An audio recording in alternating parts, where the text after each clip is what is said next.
This is A Different Perspective with Kevin Randle. A retired U.S. Lieutenant Colonel, Kevin Randle has been studying UFOs for nearly 50 years.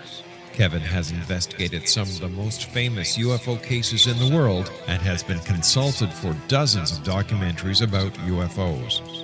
Considered one of the leading experts into the Roswell UFO crash of 1947, Kevin has written more than 25 books about UFOs, including the recently published Roswell in the 21st Century. Now, here is the host of A Different Perspective, Kevin Randle. And welcome to this edition of A Different Perspective.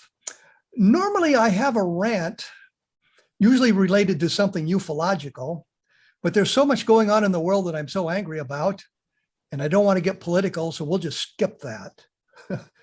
It's just been wild all around, I suppose. Today, I'm joined by Clas Svahn, who is the chairman of the Archives for the Unexplained, the AFU in Sweden. It was founded in 1973 and today spans over 6,500 square feet and 4,000 yards of shelf capacity. He has been a professional journalist since 1978 and employed with Sweden's largest newspaper. I'm not even going to try to pronounce it because I'll get it wrong. Since 1990, he is an international director of UFO-Sweden and has been investigating reports of alleged UFOs since 1974. He is also an author of nearly 30 books and a frequent expert on Swedish radio and TV, and now on American TV and radio as well. So there we go. He is living outside of Stockholm, and his wife, Anneli, thank you, has two grown sons. Welcome to A Different Perspective. Thank you, Kevin. Nice to be with you. It's nice to get the international flavor going here for A Different Perspective. We've done a couple of people from Europe, but we haven't done anybody from Sweden, and certainly not somebody of your stature in the world of the UFO. So I certainly appreciate taking time to speak with us today. I know it's the basic question and everybody asks it, and I've been around 30 years doing interviews on radio and television, and they always ask me the same question, and I'll pose it to you. What got you started in your interest in UFOs? Well, I started reading newspaper articles when I was maybe 11 or 12, which is, well, it's quite far back now when I think of it. It's in late 1960s. So I got curious about those articles, what people really saw in the sky, if they saw what they thought they saw, or if there could be anything else. So in 1974, I started my own UFO society. I was 16 at that time, and I really wanted to meet the witnesses. I wanted to see what kind of people they were, to listen to their stories, and to try to find an explanation. So that really started me. I was curious. I wanted the explanation. I've never been into this just for the mystery. The mystery is fine, but answers is so many times better to me. Well, what's interesting is something you said there is kind of where I was myself. Was I wanted to talk to the witnesses. I wanted to see how what they said related to what was being published and said by the authorities about it. And I've told this story several times. When I was in high school, one of my friend's mother had seen a UFO. And at the time in the 1960s, it was always, well, these things are just blobs of light in the distance or fuzzy objects. You really can't make anything out. My question to her, I wanted to talk to her. And the one question I had for her was it a distinct object? And she said it was about 200 feet above the barn. And she got a very good look at it. And it was very distinct and very clear. And that kind of expanded from that point. And I began to use my travels with the military. I got out of high school and went right into the Army. And when we were in a different location, I would take an opportunity to go to the newspaper morgues and look up stories about UFOs, what had been happening in those areas. And that kind of expanded out from there. So I think it's we had sort of the same passion built into us when we began the research. Absolutely. I think putting your boots on the ground when it comes to meeting the witnesses, doing the research, is paramount, really. There's so many armchair ufologists you can see or experts on TV and whatever, that really has not done the field work. And you must do that to understand the witnesses and to understand really the phenomena as well. The one thing that interested me, of course, everybody says, well, the modern era began in June of 1947 with the Kenneth Arnold sighting here in the United States. And I've since then said, well, there were the ghost rockets in Sweden in 1946, and of course, the Foo Fighters of the Second World War. That pushes the modern era back several years and removes it from just a, I guess, an American-centric point of view, but to a more worldwide point of view. I know you've done a lot of work in the ghost rockets, and tell us a little bit about the ghost rockets, what it was, and is there a conclusion of what those were, or are there explanations for it? How did all that transpire? Let me first say that we had the ghost aircraft, the ghost flyers in the 1930s in Sweden as well. And that was even as big as the ghost rockets in 1946. So we were used to having reports of unidentified flying objects over our borders. So the year after the war ended, 1946, really everyone was very glad that the war was over, and the military buildup had paused in a way. So and suddenly there came reports from all over Sweden that people saw first lights in the sky in the winter, and then in May the first reports of objects, really metallic cigar-shaped objects flying over the sky. And the Swedish military got interested in early summer, and they started this committee of experts trying to find the explanation of the hundreds and hundreds of reports that poured in from all over Sweden. And people saw those rocket-like things not just flying, but on many occasions also diving down into lakes and crashed there. That was very strange because not a single ghost rocket ever crashed on land. All the reports we have, and there are quite many, are objects coming down into the water with a big splash, and often a sound coming with that. And when the military came to those lakes and investigated them, they could see water lilies thrown up on the shore and large stones on the shore, and also they found indentations in the bottom of the lake, but they never found a single scrap of metal or debris, which was very, very strange, of course, because they really searched for them for weeks and weeks and weeks, and there were hundreds of witnesses, and some of those crashes into lakes were seen by maybe 20 or 30 people in a village, because they heard the noise, they looked up, and they saw this cigar-shaped object coming down. So that's essentially what the ghost rockets were, and they never found an explanation to this. Well, let me interrupt here for a moment. You mentioned the ghost flyers, which were pre-World War II. Now, I know that there was some speculation by some people, skeptics, whoever, suggesting the ghost rockets were a Soviet attempt to intimidate the Swedish government. But if we're looking at the 1930s, that would suggest it might not have been anything the Soviets were doing, but more importantly, it suggests a timeline that's much longer. Do the ghost flyers, do they relate specifically to the ghost rockets with the same kind of things seen, with doing the same things? No, not really. I have read, I think, every single report to be found in the military archives, maybe over 1,000 reports of ghost flyers. And most of them were just lights in the sky. But sometimes they heard sounds from engines, and they were flying in very, very bad weather from time to time where no aircraft should be flying. That is a mystery, but there are very, very few really good cases left when you have looked through all of those reports. The ghost rockets, on the other hand, are filled with multiple witnesses, the sun shining on the hull, and crashes. And of course, many people in 1946 thought that this was the Russians trying to intimidate Sweden. But at that time, the Russians were moving what they have found at Peenemünde and other places in Nazi Germany. They moved those V1 and V2 bombs into Russia. They were not flying them. And the distances that must have been flown, if they were flown from Russia, are multiple times what were achievable at that time with any weapon known to us today even.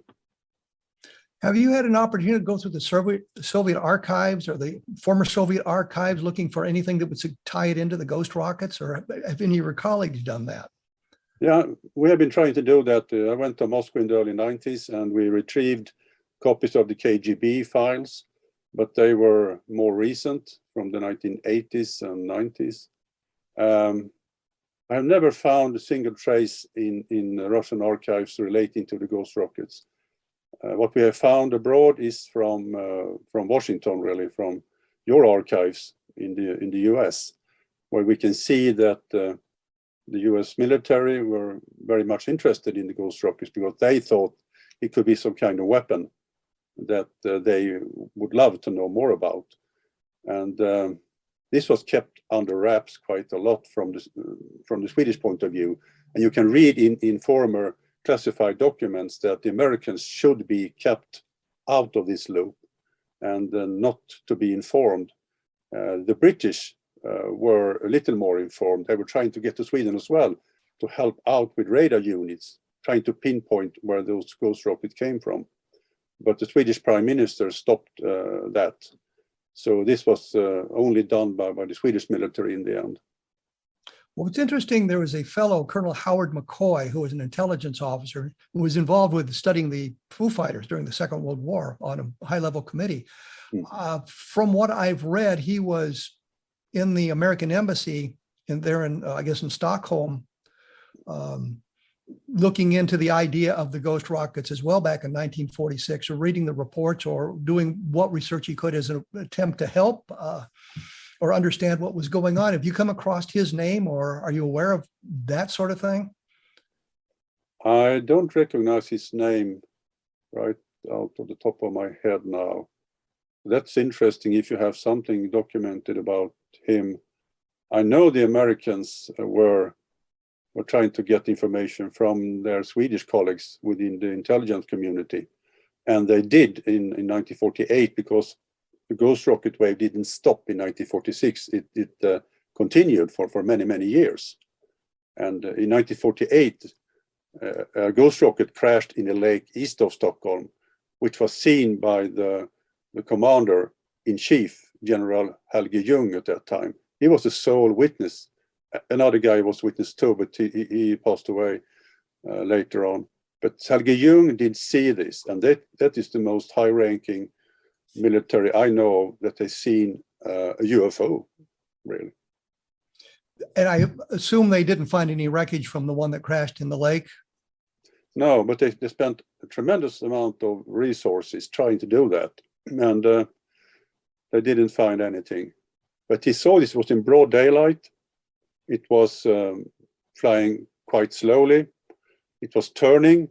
It was diving. It was splashing. And he took a rowboat and together with his friend, he rowed out to the middle of the lake.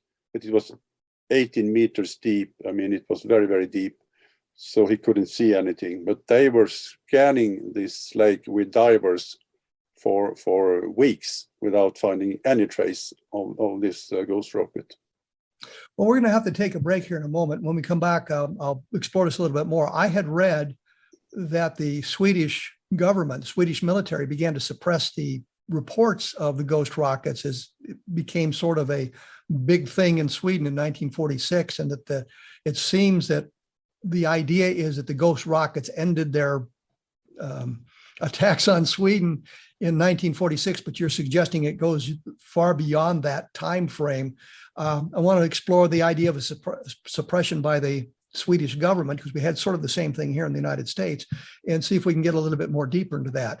Once again, I'm talking to Clas Svahn. He is the big wheel in Swedish ufology. I'll say it that way as an easy thing.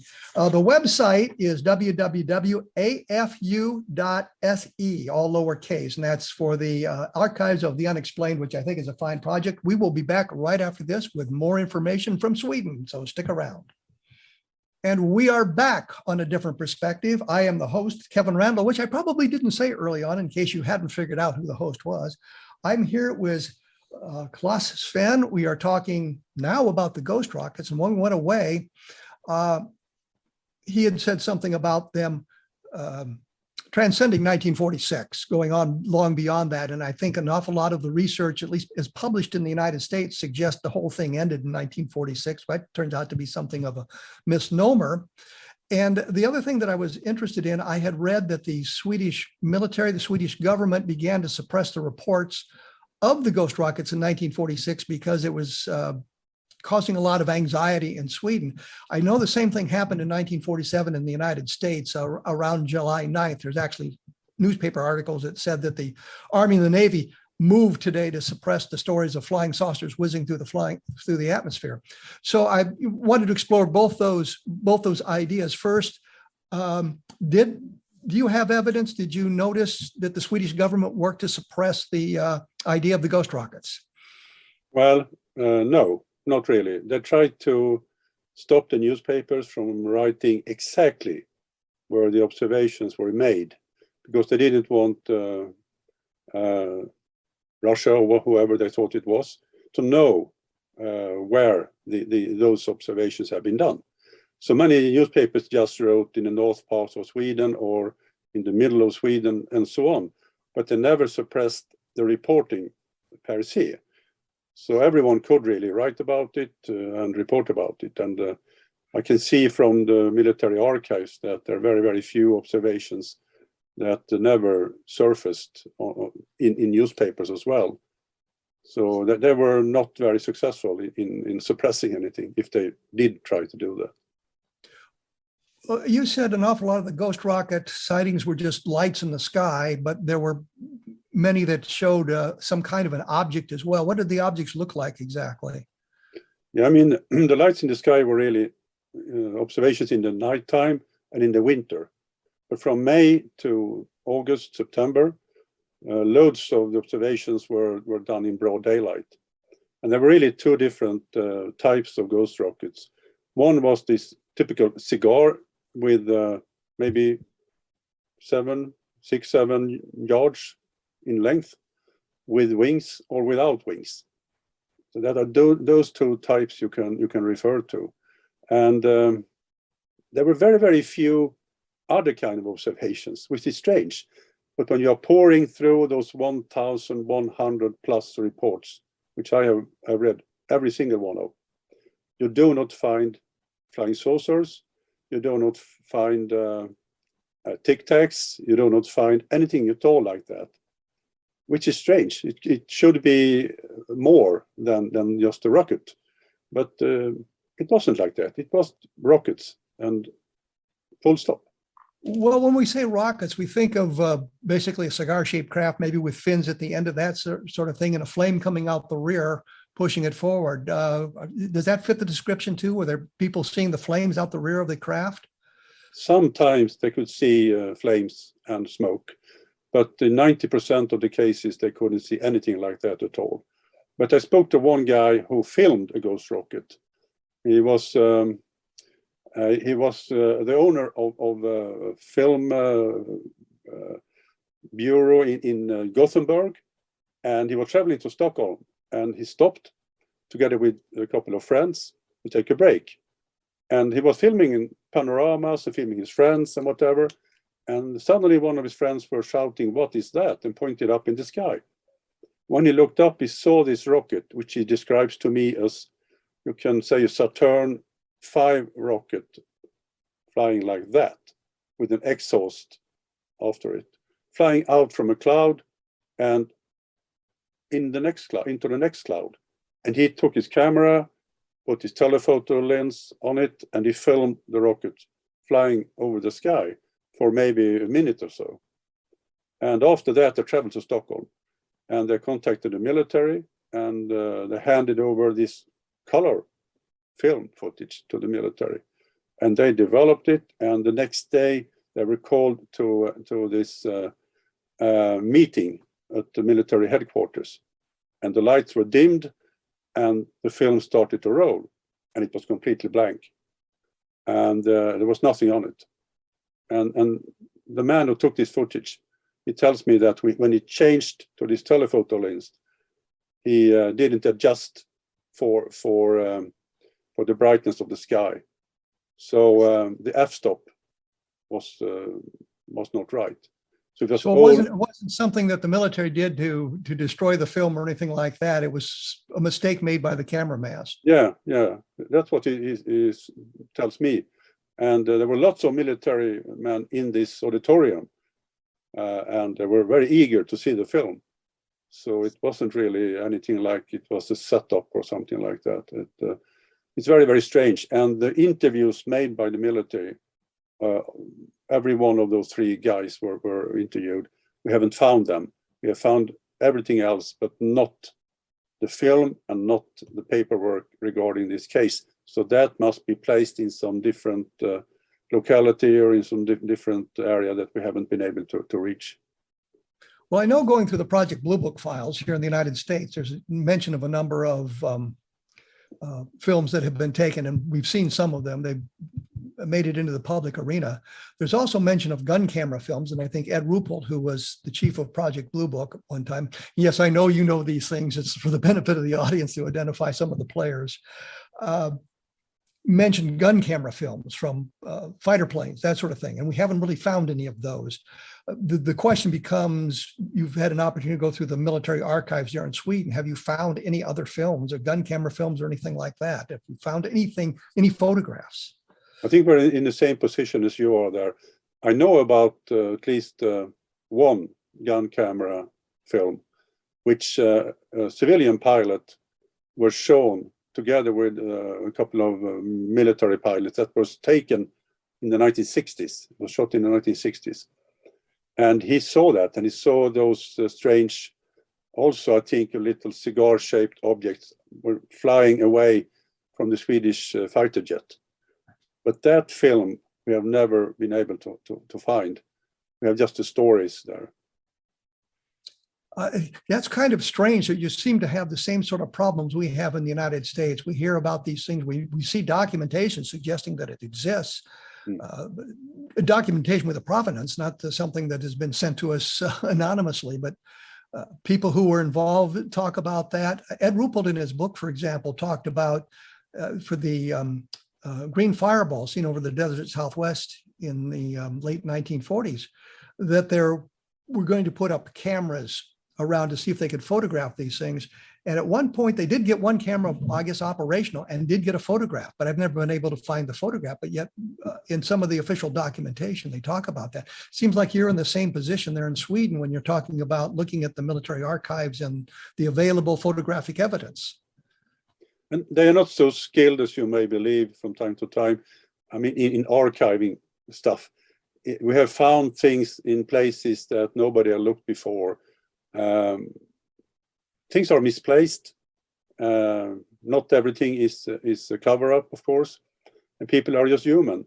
So I found lots of cases in a different city here in Sweden, which was military cases that were sent there on loan many years ago, and the guy who loaned them, he never turned them back, and nobody asked for it. So they were there for 20 years until I found it. Well, are there good photographs of ghost rockets? I've seen a couple, and they're not very good. And one I think is identified as a meteor as opposed to anything extra. Well, it would be extraterrestrial, I suppose, if it's a meteor, but artificial, I should say. Are there any good photographs that you've come across for the ghost rockets? You know, there are only one. It's only one picture, and that is the one you are mentioning now. It was taken by a man in Uppsala and his wife. It was just a fluke. They were taking a picture of a view, and at that time, a bolide, a very large meteor, a daylight meteor, entered the atmosphere, and it was captured on this picture. And that picture, of course, were published all around the world as a ghost rocket. but it wasn't. It was seen over a large area in Sweden, and it's no doubt it's a meteor, and that is the only one really. And the film, of course, I mentioned, which we have not been able to find. So yeah, I'm sorry to say. So you said the ghost rockets transcended 1946 and into the 1980s, I believe. Even further. Even further. What are some of the really good sightings of ghost rockets from later times that you've looked into? Yeah, one of the very best one is from July the 27th, 1999. It was 7 people scattered around a lake on 3 different locations. It was the middle of the day, and they heard a sound from the sky, and I looked up, and there came this ghost rocket-like thing flying, and it was moving horizontally. But when it arrived to a lake, it turned and dived straight into the lake, and it was a big splash. And the military were called there, and they sent divers, and they looked for this ghost rocket for several weeks on 2 different occasions. They tried to cover this up and told it was just a military training going on around the lake to keep the public away from it, of course. I interviewed all of those 7 witnesses, and also some of the military that were involved in this.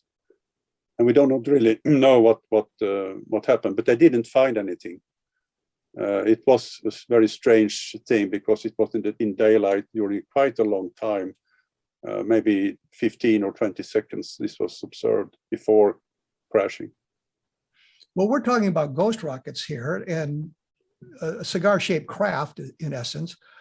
You get sightings of flying saucers, disc-shaped craft, or egg-shaped craft, or any of the other varieties that are reported around the world? Yeah, I think we get the same kind of observations here as you are getting in the US. Flying saucers are not very common anymore. Cigars not very common anymore either. It's mostly, you would think that people now carrying those mobile cameras with them all the time, that there should be loads of very, very good pictures, but it isn't like that at all. We get so many pictures, and they're only specks of lights and very bad. I mean, you can identify 99% of what people are capturing with their mobile cameras. So every year, there are a couple of cases that are of interest. And we had 1 case last year out of nearly 300 that we labeled UFO. Since you've mentioned cell phones, there's a phenomenon I've become aware of where people are attempting to photograph a UFO with their cell phones. They'll get audio, but the pictures won't turn out. They won't get good quality pictures. The screen is blank or the camera doesn't work properly. Have you run into anything like that? Well, what we know is that people are very, very bad to handle their cameras. They don't really know the limitations of them. And they're very, very hard to keep the focus on what they are seeing as well, because the autofocus doesn't work very well when it comes to a small object in a distance. But we are not getting that many videos with just audio. But the good thing is that when people are taking pictures, we got a timestamp and a GPS stamp. So we know for certain the exact time of the observation and where the guy or whoever it was took the picture. And that is really some improvement, even if you cannot see anything at all in the picture. Yeah, that's a good point. That's a good point. We're going to have to take another break here. I'm with Clas Svahn. We are talking about the ghost rockets and Swedish UFO sightings. We'll move on here in just a moment. I'll have some additional information up on my blog at www.kevinrandle.blogspot.com. And just for fun, if you happen to be out and want to buy a book, I did a book called Levelland, which deals with the UFO sightings in Levelland, Texas in November of 1957, where cars were stalled. The Air Force came in and there was good evidence of a cover-up and a lack of competent investigation. So anyhow, we'll be back right after this, so please stick around. And we are back. We are practicing social distancing because I'm in the United States, the producer happens to be up in Canada, and the guest is in Sweden. So we're doing an international program here from areas all around the world practically, which I think is fascinating. When we went away, we were still talking about the ghost rockets and how they didn't end in 1946. And what kind of strikes me here is after 1947, when Kenneth Arnold made his sighting and the term flying saucer was invented, that we got an awful lot of disc-shaped craft. My question would be, did you see that sort of phenomenon as well, disc-shaped craft after 1947? We began talking about flying saucers, or did what was reported in Sweden stay as the ghost rocket type thing, the cigar-shaped craft? No, we got quite a few flying discs, flying saucers here in Sweden as well. And the thing was that the military was very, very interested in observations during the 1950s. They had a special bureau with people who focused on trying to identify all those UFOs that were reported to the military. And they took it very seriously. They did very thorough and very good investigations as well. So they could identify a lot of those observations, but not everyone. And you can see that we also got quite many interesting reports from Swedish aircraft airmen as well, and radar returns from Swedish air bases as well. So there were hard evidence that we had intruders that we didn't really know at that time where they came from. But in 1965, the Swedish military decided to hand over all of their files to another unit, and they stopped really investigating UFO reports anymore. And after that, the Research Defense Institute in Sweden has handled the UFO reports. And in late 2020s, they are referred to us. If they are reporting to the military, they are referred to us, to UFO-Sweden instead. Well, the idea is the Swedish military got out of the investigating business, and was it turned over to another governmental agency, or was it civilians who are now investigating the UFOs? Well, it's a branch of the military, really, but it's an independent branch, and it's not civilian entirely. It's connected to the military establishment, but the investigations were not made by military anymore. It was made by civilians. Well, what I find interesting here now is talking about that. I think of what was going on in the United States, where the Air Force was investigating the UFOs up until 1969 when they quit. But I'm thinking instead of 1953 with the Robertson panel, which was a CIA-sponsored study of UFOs, and they changed the dynamic of the investigation to let's see what's going on to let's debunk this whole sort of thing, moving up through 1969. And then the Air Force announced we're not going to be investigating anymore. And I think there's evidence that there was governmental investigation beyond 1969.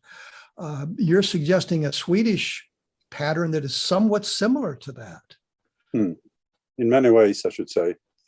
But the Defense Research Institute had many skilled researchers, and they spent a lot of time trying to find out what people really saw in the sky.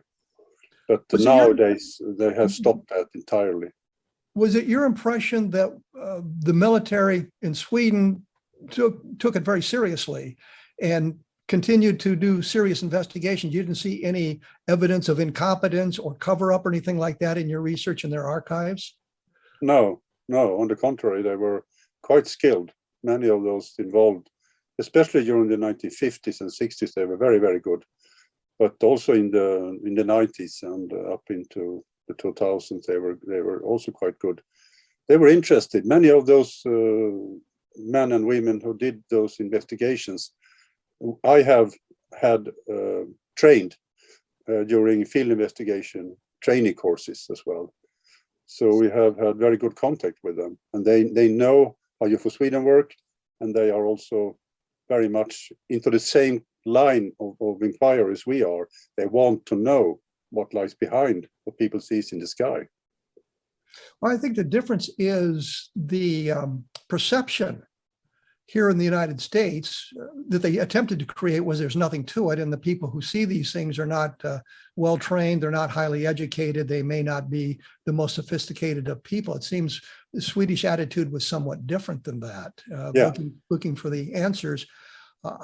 I suspect that the U.S. Air Force, our government, had an answer that they found satisfactory, which may not necessarily be extraterrestrial, but they found a satisfactory answer and didn't want that to leak into the public arena. But you see nothing like that from Sweden. No, I haven't really. And I think the difference comes to that UFO-Sweden has always been not seeing the military as counterpart, more as a partner. We have really tried to work together. And that has created very, very good momentum in this. And we have been able to get information from the military, radar information that would have been impossible for many UFO groups around the world. And that radar information has helped us a lot trying to find explanations in many, many different cases. And I've also seen a bona fide UFO on military radar with my own eyes. And that case was also observed, reported by two men who also took pictures of an object in nighttime, very bright object, flying around the lake and leaving. So it's kind of a cooperation and a respect for what we are doing from both sides. In today's environment, with everybody and his brother flying a drone, do you get a lot of reports that turn out to be drones, or is that any kind of hindrance to your investigations? Yeah, that you can say it is. It's a very, very big problem. And just a couple of weeks ago, we had 4 reports of drones around the 4 Swedish nuclear plants. And those reports were on the same day. And that created a big stir, of course. So the intelligence people started an investigation into this. And that made people report. So in just a couple of weeks, there were over 200 reports of drones coming to the police and the secret police as well, the intelligence unit. And I just spoke to the investigators, and they told me that there were no traces that those were foreign powers doing this. And nearly all of those have been identified as other things than drones. It's just a handful left of those 200 that may be drones. So drones are a big problem, but people are also seeing and reporting what they are supposed to report. So when someone is asking you to report drones, people are reporting drones, even if they don't just are seeing specks of lights in the sky. I noticed in a case here in the United States a number of years ago, 2 young men in New Jersey attempted to conduct an experiment to show how credulous UFO investigators were and how bad the witnesses were. And what they actually did was prove the opposite of that, using flares attached to balloons type thing. But what it suggested to me was the witnesses were much more competent in their reporting of what they had seen.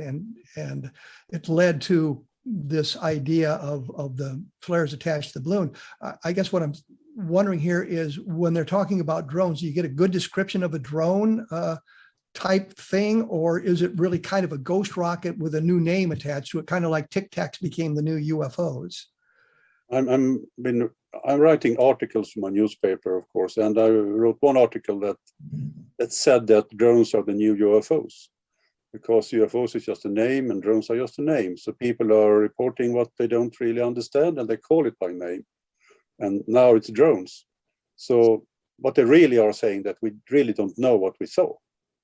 And the experiment you are telling me about, I've done that many, many times on our field investigation training courses.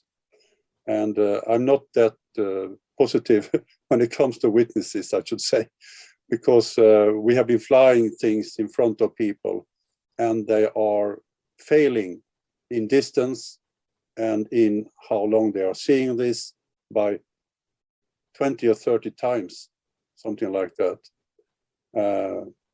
People can describe what they are seeing quite good. But when it comes to telling the distance, how long it was, how big it was, you cannot rely on them. And the police are as bad as we are. The investigator I talked with about the drone observations, he told me that several of those observations were made by police officers, and they were as bad witnesses as you and me are, he said. He told me that. So, yeah.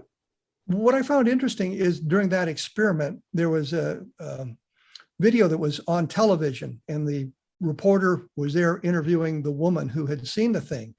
And as it moved, he said, "Oh, look, it's flashing its lights."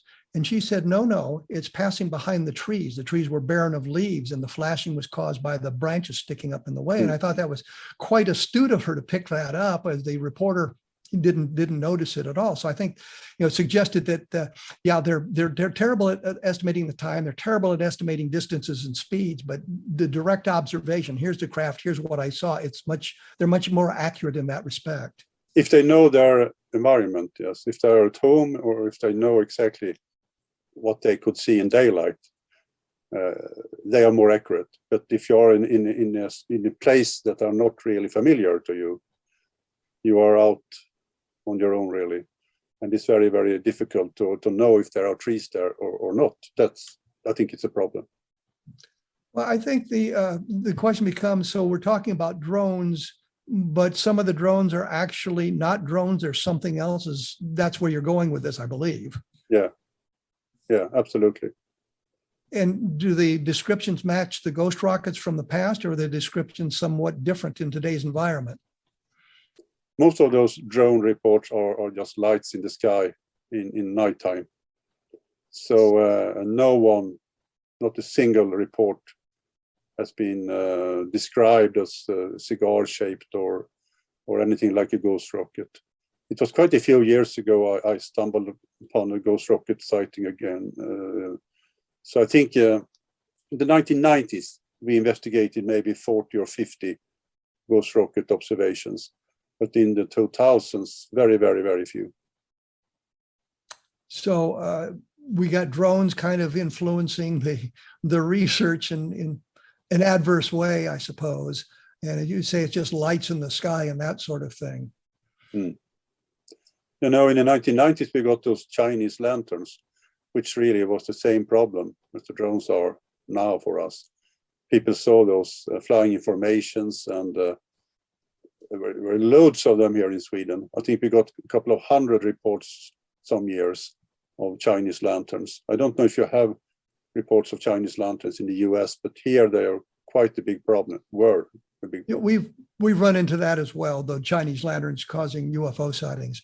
We're going to have to take a break here. When we come back, I want to talk to you about the AFU and what exactly that's doing, and where all you're collecting the data and how big are the archives and what we're finding out about that. And I'll have additional information about that as well on my blog at www.kevinrandle.blogspot.com, if I can pronounce my own name correctly here. The website is www.afu.se for the archives of the unexplained, and it's there in Sweden. And I've seen a picture in your book of you collecting boxes and boxes and boxes of stuff, and I guess in Great Britain. So it's kind of a worldwide effort to collect the archives from various UFO researchers and various UFO organizations, and we'll take a look at that when we come back. I do want to mention I've got a book out called Level Land, which deals with the 1957 sightings, and it deals with an awful lot of car interference cases that took place starting in 1909 in England with a motorcycle involved, moving up into the 2020s here. Give you an idea of that phenomena continues on, but it's related to a very specific and small area. So I'll be back right after this with Clas Svahn, and we will continue to talk about the FEU. So please stick around. And welcome back. I am here with Clas Svahn. We've been talking ghost rockets a little bit more than I kind of planned on here. We've talked a little bit about drones, but we've also mentioned a couple of times the archives for the unexplained, which I think is an activity that you're deeply involved in. Give us a little bit of background on this. Yeah, we started in 1973, so we've been around for a while now. And we are situated south of Stockholm. And you mentioned in the beginning of the podcast here, it was 6,500 square feet. It's really 7,000 now, because things are happening quite fast when it comes to AFU. And we are expanding into new localities really every 3 or 4 months, something like that. It feels like that as well, because we are really saving people's work. Ufologists, people who have been interested into UFOs for all their lives. And suddenly when they are maybe getting old or passing away, their relatives don't really appreciate what they have been doing. So they throw everything away in the dump, which is very, very common. And we want to stop that, of course. And I travel to Britain, as you mentioned, every year, not the last couple of years because of the COVID situation. But I will be traveling again and usually bring back around 2 metric tons of material from Great Britain. But we also got just the other day 650 kilos from Canada.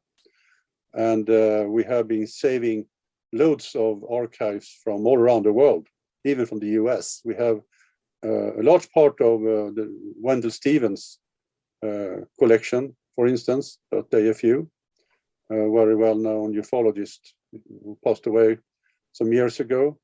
We also have lots of other American stuff. And I mean, we have 55,000 volumes in our library, and most of them are, of course, in English. And we also try to save other languages, of course. We have a large Russian archive and Japanese. And a couple of years ago, a guy from Tokyo came over for 3 days just to look into our Japanese archive. So, and when you told me about the Leveland book, I mean, the vehicle interference thing, I helped the British UFO Research Association by traveling around Britain for 20 years, saving their files from every corner of Great Britain, bringing them to Sweden, scanning them, giving them on a hard drive when they were having their 50th anniversary in London. And thanks to that, they were able to write this vehicle interference book about British vehicle interference cases. They have never been able to do that without AFU's work, because everything was scattered around into cellars, basements, people's houses.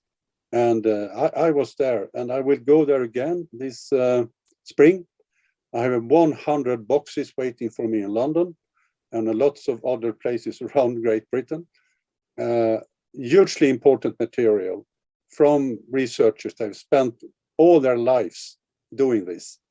And it will just end up in the dump if we don't do this. Do you scan any of the material and put it online for researchers around the world to look, so that those who can't get to Sweden have access to it? Yeah, we have scanned hundreds and hundreds of UFO magazines, which you can find on AFU downloads site. You can just Google AFU downloads, and you will find it there. And we also scan, of course, lots of other material. But much of it is sensitive because you have the witnesses' names there. So it's very hard just to publish it.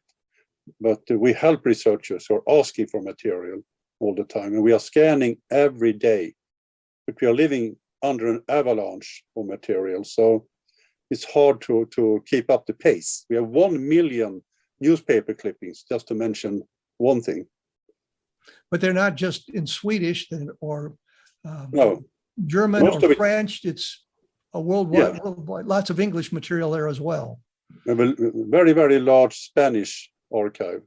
But the English, of course, the English language is the most prominent when it comes to both the documents and books, of course. Is there a reason for that? Other than it's just, I guess the English language speakers have been collecting the stuff with a greater fervor than other places in the world? I think it maybe is up to me. I've been traveling so much to England and the US. And of course, you find English material in both of those places. But I think as well that most of the publications that have been published during the years have been in English. And nowadays, most of the UFO magazines have vanished. Very, very few left. Most of them are online or PDF. So, and that's sad, I think. I like to keep the paperwork still, and I feel the paperwork.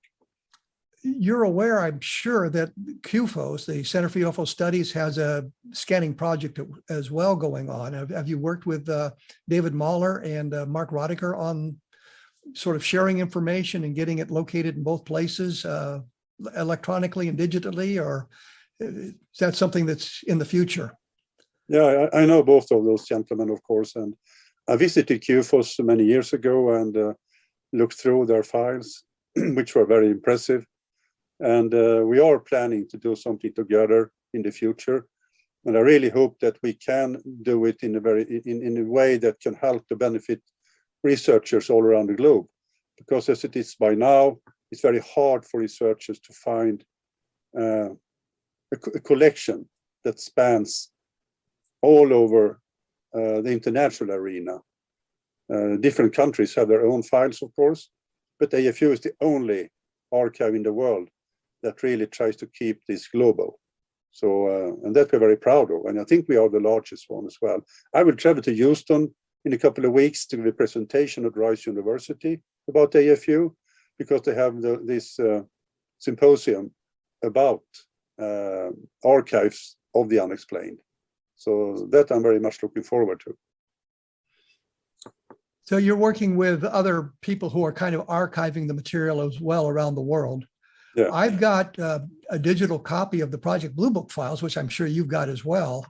But what kind of cracks me up about it is it's on a external hard drive, which is about the size of a pack of cigarettes.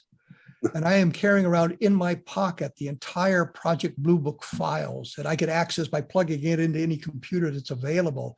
And I think it's just incredible that I can access all that information on something I can carry in my pocket. It's 130,000, I think, documents. Yeah, it's fantastic. It's really fantastic. I mean, we have 25 terabytes digital files at this moment. So it's quite a lot. And Project Blue Book, we also have the microfilms. So we have those and in digital format. So this is a project that, as you said, you've been working on since, what, 1973? Yeah. And is now expanded. Who pays for all of this? Which is kind of a snotty question, but... No, it's a relevant question, really. And the important thing is that we don't rely on one source of income. We have 50 people in Sweden that are putting money into this project every month. And I think one or maybe two from other countries, which is strange because the other countries around the world are using AFU more than the Swedes are. But by doing it that way, not relying on one big donor, we are quite reliable and we are very, very secure not to vanish from the face of the earth from one day to another, because the money is coming in every month from so many small givers, small donors, and we are expanding that all the time to more and more small donors. So the financing comes from, I guess, other people who are interested in UFOs and want to see that the information is collected. Was there any surprises, quickly, any surprises in the work you've seen? I mean, some case that you just found that was just amazing as you look through the materials coming from other countries? Oh, so many. Oh. And I got so many new contacts thanks to that. I'm reading maybe files and I'm making a telephone call after that and try to find the witnesses. It's very hard to pinpoint any particular, but Alan Godfrey's observation in 1980, the police officer in Todmorden in Great Britain, and his possible abduction in 1980. That was one of the cases we saw turning up that way once. We also have his uniform jacket now on display at AFU. So we keep lots of paraphernalia, posters, toys, stamps, you name it, everything connected to UFOs and the unexplained. I mean, also the paranormal. We are very, very big on the paranormal. Well, I think that one of the reasons you may not get a lot of donations from the United States is I don't think it's been well publicized in the United States to the various organizations and people who are interested in that, don't realize that the operation's going on and that there's a way they can help fund it. Yeah, you might be right there. I mean, we have been quite focused on Europe, and but most ufologists should know about us, I think. We've been around for so many years, and we're helping people all the time. Because we are quite easy to find. If you just Google us, you find UFO files, you will turn up at the AFU. So, but we are very helpful, I should say. So please ask us for help, and we will try to help you. Well, listen, I think that's about all we have time for today. I really appreciate you sitting down late at night in Sweden to chat with me about the ghost rockets. I found it very illuminating because I had the impression that the ghost rockets was a phenomenon from 1946 in that time area, but it transcends all of that. So it's very interesting. Once again, the website is www.afu.se. Thank you so much for taking your time. Thank you, Kevin. Nice talking to you. It was good talking to you and seeing you again, even though it's over the internet that way. Thank you. Thank you. Next week, I'm going to be talking to Tom Dooley. We're going to be talking about his research into UFOs and what he's found over his lifetime of research about the UFOs. I'm completing a book, I think I've mentioned, called Understanding Roswell, which is just becoming bigger and bigger. And it's a look at the case as a way of understanding all the various phenomena related to it, how everything has come together, looking at the alien autopsy, looking at the Project Mogul explanation, looking at some of the witnesses who were less than candid in what they told us about their participation in the Roswell case, looking at some of those who just made up their participation in the Roswell case, and try to get to the core matter of this so you can understand exactly what happened in Roswell back in 1947. It's not quite the same as I would have told you about it 30 years ago as we began the investigation, or even 20 years ago as we were kind of wrapping up some aspects of it. I think there are aspects of the case that really need to be looked at a little bit differently. Just as one quick example, I discovered that Mac Brazel brought material to the sheriff's office the first day when he came in to report this thing, brought in some material. The question then becomes, of course, if he brought in the material and Jesse Marcel and then Sheridan Cavett saw it in the sheriff's office, and all it was remnants of a Project Mogul balloon flight, why didn't they recognize it then and save them the trouble of having to go out and look at a field full of metallic debris? And why are we talking about it today? It could have been solved back in 1947 if it was a Project Mogul balloon. I don't believe it was. I don't believe we have a terrestrial explanation for it, which doesn't necessarily take us to the extraterrestrial. It just means we don't know what a solution is if it has an Earth base to it, under Earth bases to it. As I mentioned, the Level Land book is out. Project Moondust is coming out again in an advanced or an updated edition. A publisher asked me to do that. It'll be out in March, so take a look for that. We will continue the research here. I will put more information up about the AFU and the research done on the ghost rockets here on my blog at www.kevinrandle.blogspot.com. And if you're interested in my Vietnam experiences, and I mention this periodically, the other is www.vietnamgroundzero.blogspot.com. Vietnam Ground Zero, all one word, all lowercase, and it'll lead you into some of my experiences in Vietnam. Now, as I say, I'll be back in 167 hours, and thank you for tuning in.